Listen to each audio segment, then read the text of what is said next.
مساء الفل. الحقيقة النهاردة احنا في الفيلسوف معانا مفكر مختلف جدا. حد ليه إسهامات في كذا مجال، ونادرا يعني ما حد على السوشيال ميديا بيتكلم عنه. آه، معانا ديفيد هيوم. مين هو ديفيد هيوم؟ في الأول كده الراجل ده اسكتلندي، ونادرا هنا ما في القناة إن أنت تلاقيني بتكلم عن حد اسكتلندي أساسا. ده معناه ايه يا فادي؟ ده معناه ان الراجل ده حد مهم جدا في الفكر الفلسفي. طيب، ديفيد هيوم كان بيتكلم عن ايه؟ في الاول ديفيد هيوم هو من اهم الفلاسفه صاحبه اتجاه الفلسفه الماديه. الراجل ده اتكلم في 5 حاجات. اول حاجه التجربه، مصدر المعرفه، التاثيرات العاطفيه، فكره الاتحاد، نقد السببيه، الشك والاعتماد على العادات. تمام.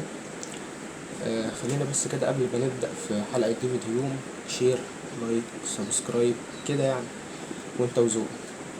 اول حاجه خلينا نبدا التجربه مصدر للمعرفه. ديفيد هيوم كان بيقول ان من اهم الحاجات اللي الانسان بيعرف بيها ان هو يجرب حاجات جديده، يجرب حاجات مختلفه. لما انت تجرب حاجات جديده وحاجات مختلفه دايما هتطلع بنتائج جديده ونتائج مختلفه.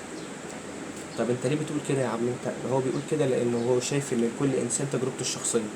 احنا مش زي بعض في تجاربنا الشخصيه، فمش زي بعض في المعرفه بتاعتنا. يعني انا عارف حاجه، فلان عارف حاجه تانية، فلان عارف حاجه تانية. ده قصد ديفيد هيوم. تاني حاجة التأثيرات العاطفية على القرارات. هو بيقول إن أغلب رؤساء العالم ماشيين باتجاهات العاطفة وليس باتجاه العقل.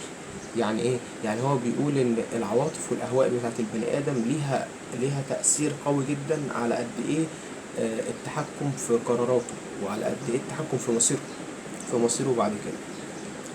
تالت حاجة فكرة الاتحاد الذهني. يعني ايه فادي الاتحاد الذهني؟ يعني هو بيقول ان الافكار لما نربطها لبعض هنوصل لنتائج جديدة. زي انت في المعمل هتربط مثلا عامل كذا، بقى هتحط كذا على كذا، اديك ربطتهم ببعض توصل لحاجة جديدة، لعنصر جديد مختلف تماما. رابع حاجة هي فكرة السببية. هو نقد طبعا السببية الكلاسيكية. ليه طب نقدها يا فادي؟ لأن هو بيقول إن السببية الكلاسيكية مش بتعتمد على التجارب، لا تستند في تجاربها إلى التجربة.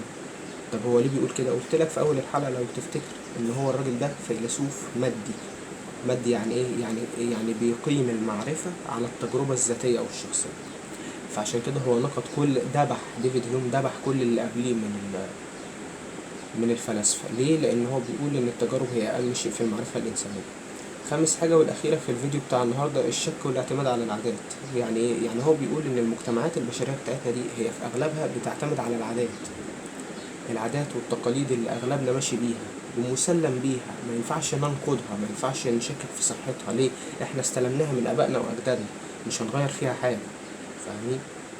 ده طبعا مش صح. هو بيقول ان ده لازم نشك فيه، لازم نتأكد من صحته. هو اللي احنا بنعمله ده صح ولا احنا ماشيين ورا القطيع، ورا سياسة القطيع؟ طبعا هو بيقول ان ده مش صح، وان اغلب العادات اللي احنا شايفينها مسلمات هي في الواقع مش حقيقية. فاهمين؟ هو بيقول انه لازم نشك في كل حاجة، لازم نتأكد من صحة كل حاجة، لان احنا مش زي احنا مختلفين عن اللي قبلنا، واللي هيجي بعدينا برضه هيشك فيه. فهو ديفيد هيوم كان حد قاسي جدا على خصوصا الناس اللي اتبعوا الكلاسيكية او المدرسيين زي ما بنقول لغة الفلسفة.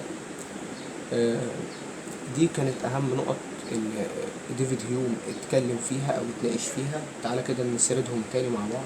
التجربة مصدر المعرفة. انت مش هتعرف حاجة جديدة غير لما تجرب بنفسك. تاني حاجة التأثيرات العاطفية على اتخاذ القرارات. يعني ايه؟ يعني انت كإنسان لازم في اهواء، في عواطف جواك بتخليك تتخذ القرارات اكتر من عقلك، فده لازم تتجنبه تماما. تالت حاجة فكرة الاتحاد الذهني. يعني ايه؟ يعني احنا نربط العلاقات ببعض للوصول لنتائج جديدة ومختلفة. رابع حاجة طبعا نقد الكلاسيكية، نقد السببية الكلاسيكية. ليه؟ لان هي مش بتعتمد على التجربة خالص. خامس حاجة الشك والاعتماد على العادات. انت لازم تشك في كل العادات والتقاليد المسلم بها عندك، لانك غالبا هتلاقي فيها اخطاء. قلت لكم طبعا ديفيد هيوم راجل اسكتلندي، فيلسوف اسكتلندي.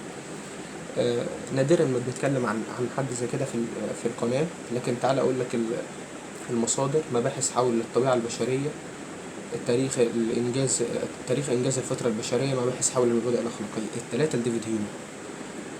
طبعا الحاجات دي هسيبها لك طبعا تحت في الديسكريبشن في الوصف.